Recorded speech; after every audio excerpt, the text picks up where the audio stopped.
Montero Gen 2. So push start installation with remote start. Version 2 itong kinabit natin. May kasama ng key fob to, 2 piraso, Mitsubishi. And then may mobile application na rin itong kasama na pwede sa iOS or Android devices. So remote start na natin yung kotse. Press 3 times lang sa lock button. 70 to 100 meters, makapapa-start yung kotse nyo kahit malayo kayo. Okay? So 1, 2, then 3, start na yan. Okay? At pag lumapit kayo dyan, mag-automatic unlock na rin siya. Pero pag malayo kayo, nakalock pa rin. Wala makakapasok. Pag lumapit kayo, and then naka-on yung passive keyless entry nyo, tsaka lang siya mag-unlock automatic. Okay? Tapos pag binubuksan nyo yung pinto, automatic yung mag-hazard siya. So, roadside warning light function yung tawag dyan. And then kapag matagal na siyang nakabukas, matagal na siyang nakabukas pala, sorry, mawawala siya lang buksan. Or kapag sinarado nyo na yung pinto.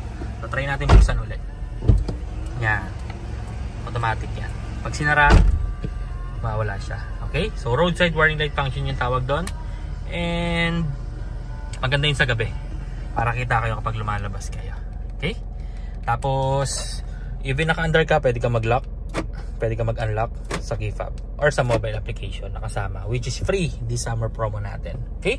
So, kagandahan yan, if ever may bibiling ka lang saglit sa mga 7-Eleven, lalabas ka lang saglit, iwan mo na naka-under yung kotse mo, ilock mo na sa labas, magagawa mo. Kasi sa ibang kotse, hindi pwede yun. Kailangan nyo pang patayin yung makina nyo para ma-ilock nyo siya from the outside. Okay? Which is inconvenient para sa akin. And then, depende na sa inyo. Okay? Pneumatic transmission, park luggage, tsaka handbrake. Kapag naka-driver, naka-reverse yung shifter nyo, hindi nyo siya mapapay-start. So, baka magtaka kayo, ba't ayaw mo start? Check nyo, baka naman mamaya nalimutan yung nakadrive, pinatayin nyo kasi mapapatay siya even nakadrive. So it's your responsibility na rin to make sure na nakapark kayo. Alright, as a driver. Okay? Then kapag gusto nyo patayin, hapakan nyo lang yung brake. Then ito nga pala yung button natin, color red yung illumination nya. Hapakan brake, isang pindot, patay na yan. Then automatic mag-unlock din yung mga pinto.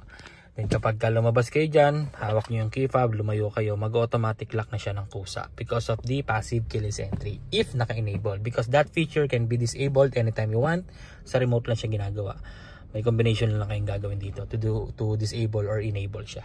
Okay? You can also kill the sound by silencing it. So, to silent, may combination lang din gagawin. Okay? So, start natin ulit. Apak brake, isang pindot. Start na ulit yan. So napaka-basic lang niya gamitin. Okay? So 2 years warranty to guys. Guaranteed clean wiring, syempre. Quality insulation, syempre. And then may free back to zero fumigation pa after the installation. So sa mga nagtatanong ano ba yung free back to zero fumigation, yun yung parang usok sa mga car wash, after linisin yung loob, pinapausukan yung loob to kill the viruses or anything na bacteria sa kotse nyo. Alright? So again, free yon. Alright, so installation time 2 to 3 hours lang. Minsan di na inaabot ng 2 hours or 1.5 lang tapos na because kabisado na rin namin yung installation process. And sa product knowledge naman, alam na natin yan. And then yun, maraming salamat po sa supportan nyo lahat. Maraming salamat po. Ingat kayo palagi sa pagmamaneho. Bye bye.